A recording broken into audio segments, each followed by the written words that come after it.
আমার বাঙালিবাসীকে তথা বিশ্ববাসীকে ঈদ উল ফিতরের আন্তরিক প্রীতি, শুভেচ্ছা, অভিনন্দন জানাচ্ছি। প্রত্যেকের উদ্দেশ্যে ঈদ মুবারক আমার তরফ থেকে।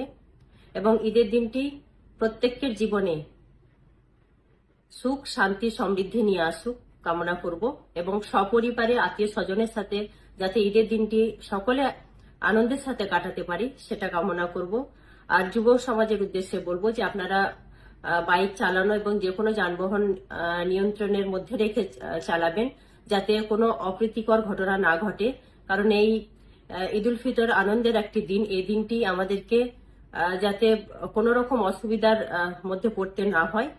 আর প্রত্যেকের উদ্দেশ্যে চাইবো যে সাম্প্রদায়িক ভেদাভেদ ভুলে আমরা যাতে একে অপরের সাথে আনন্দের সাথে দিনটি কাটাতে পারি। আবারও আপনাদের সকলের উদ্দেশ্যে ঈদ মুবারক জানাচ্ছি। ঈদ মুবারক, ধন্যবাদ। প্রত্যেককে ভালো থাকবেন, সুস্থ থাকবেন। আসসালামু আলাইকুম।